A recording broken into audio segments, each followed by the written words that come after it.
Clip number 455۔ اس clip میں آپ سورہ توبہ کی آیت نمبر 83 سے 84 تک کی تلاوت، ترجمہ، تفسیر قرآن صراط الجنان سماعت فرمائیں گے۔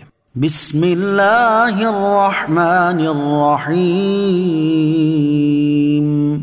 ترجمہ، اللہ کے نام سے شروع جو نہایت مہربان رحمت والا ہے۔ فَإِن رَّجَعَكَ اللَّهُ إِلَىٰ طَائِفَةٍ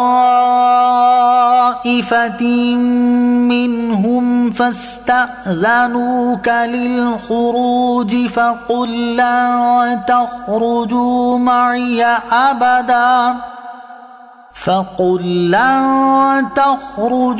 مَعِيَ أَبَدًا وَلَن تُقَاتِلُوا مَعِيَ عَدُوًّا إِنَّكُمْ رَضِيتُم بِالْقُعُودِ أَوَّلَ مَرَّةٍ فَاقْعُدُوا مَعَ الْخَالِفِينَ۔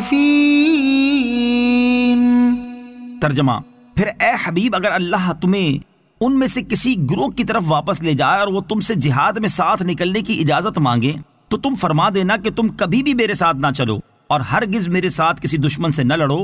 تم نے پہلی دفعہ بیٹھے رہنے کو پسند کیا تو اب پیچھے رہ جانے والوں کے ساتھ بیٹھ رہو۔ فَإِن رَّجَعَكَ اللَّهُ إِلَىٰ طَائِفَةٍ مِّنْهُمْ، پھر اے محبوب اگر اللہ تمہیں ان میں سے کسی گروہ کی طرف واپس لے جائے، یعنی اے حبیب صلی اللہ تعالی علیہ وسلم، اب جو آپ غزوہ تبوک سے واپس مدینہ منورہ پہنچیں گے تو منافقین دھوکہ دہی کے لیے کہیں گے کہ حضور علیہ الصلوۃ والسلام ہم کو اجازت دیں کہ آئندہ جہاد میں آپ کے ہمراہ چلیں۔ اس میں غیبی خبر ہے کہ وہ ایسا کہیں گے۔ فَاقْعُدُوا مَعَ الْخَالِفِينَ، تو اب پیچھے رہ جانے والوں کے ساتھ بیٹھ رہو، یعنی اب اگر منافقین جہاد میں ساتھ چلنے کی اجازت مانگے تو ان سے فرما دو کہ اب تم ہرگز کبھی بھی میرے ساتھ نہ چلو اور نہ ہی میرے ساتھ کسی دشمن سے لڑو۔ تم نے پہلی دفعہ جہاد سے پیچھے بیٹھے رہنے کو پسند کیا تو اب بھی پیچھے رہ جانے والوں کے ساتھ بیٹھے رہو، یعنی عورتوں، بچوں، بیماروں اور اپاہجوں کے ساتھ بیٹھ رہو۔ صلح کلیت حکم قرآن کے خلاف ہے۔ اس سے ثابت ہوا کہ جس شخص سے دھوکہ اور فریب ظاہر ہو اس سے تعلق ختم کر دینا اور علیحدگی اختیار کر لینی چاہیے، اور محض اسلام کے مدعی ہونے سے کسی کو ساتھ ملا لینے کی اجازت نہیں ہوتی۔ اسی لیے اللہ تعالیٰ نے اپنے نبی علیہ الصلوۃ والسلام کے ساتھ منافقین کے جہاد میں جانے کو منع فرمایا۔ آج جو لوگ کہتے ہیں کہ ہر کلمہ گو کو ملا لو اور اس کے ساتھ اتفاق و اتحاد کرو، یہ اس حکم قرآنی کے بالکل خلاف ہے۔ اس حکم میں ایک حکمت یہ بھی ہے کہ اگر مومنوں کے ساتھ منافقوں کو بھی کسی اہم مہم میں شامل کر لیا جائے تو وہ مسلمانوں کے دلوں میں نفاق پیدا کرنے کی کوشش کریں گے۔ جیسے بہادروں کے ساتھ اگر بزدلوں کو بھی کسی مہم میں بھیج دیا جائے تو وہ بزدل اپنی حرکتوں سے بہادروں کے بھی قدموں میں لغزش پیدا کر دیں گے۔ وَلَا تُصَلِّ عَلَىٰ أَحَدٍ مِّنْهُم مَّاتَ أَبَدًا وَلَا تَقُمْ عَلَىٰ قَبْرِهِ إِنَّهُمْ كَفَرُوا بِاللَّهِ وَرَسُولِهِ وَمَاتُوا وَهُمْ فَاسِقُونَ۔ ترجمہ، اور ان میں سے کسی کی بیعت پر کبھی نماز جنازہ نہ پڑھنا اور نہ اس کی قبر پر کھڑے ہونا، بے شک انہوں نے اللہ اور اس کے رسول کے ساتھ کفر کیا اور نافرمانی کی حالت میں مر گئے۔ وَلَا تُصَلِّ عَلَىٰ أَحَدٍ مِّنْهُم مَّاتَ أَبَدًا، اور ان میں سے کسی کی میت پر کبھی نماز جنازہ نہ پڑھنا۔ اس آیت میں سرکار مدینہ صلی اللہ تعالی علیہ وسلم کو منافقین کے جنازے کی نماز اور ان کے دفن میں شرکت کرنے سے منع فرمایا گیا، اور اس کا شان نزول یہ ہے کہ عبداللہ بن ابی بن سلول منافقوں کا سردار تھا۔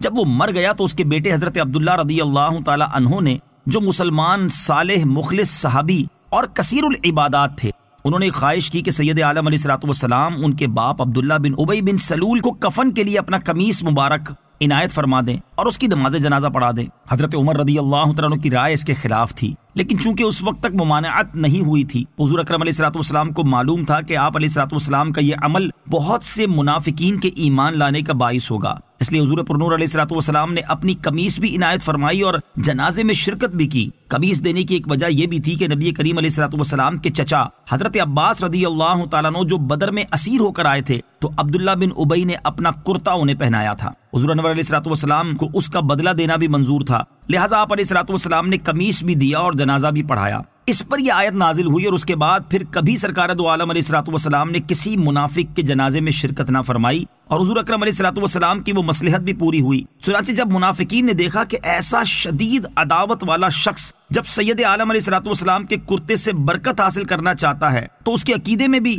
آپ اللہ عز و جل کے حبیب اور اس کے سچے رسول ہیں، یہ دیکھ کر ایک بڑی تعداد مسلمان ہو گئی۔ کافر، فاسق اور مسلمان کے جنازے سے متعلق چند شرعی مسائل۔ اس آیت سے معلوم ہوا کہ اگر کوئی کافر مر جائے تو مسلمان پر لازم ہے کہ وہ اس کے مرنے پر نہ اس کے لیے دعا کرے اور نہ ہی اس کی قبر پر کھڑا ہو۔ افسوس فی زمانہ حال یہ ہے کہ اگر مسلمانوں کے ملک میں کوئی بڑا کافر مر جاتا ہے تو مسلمانوں کی سربراہی کے دعوے دار اس کے مرنے پر اس طرح اظہار افسوس کرتے ہیں جیسے ان کا کوئی اپنا بڑا فوت ہو گیا ہو، اور اگر اس کی قبر بنی ہو تو اس پر کھڑے ہو کر دعائیں مانگتے ہیں۔ یہ دعا بالکل حرام ہے۔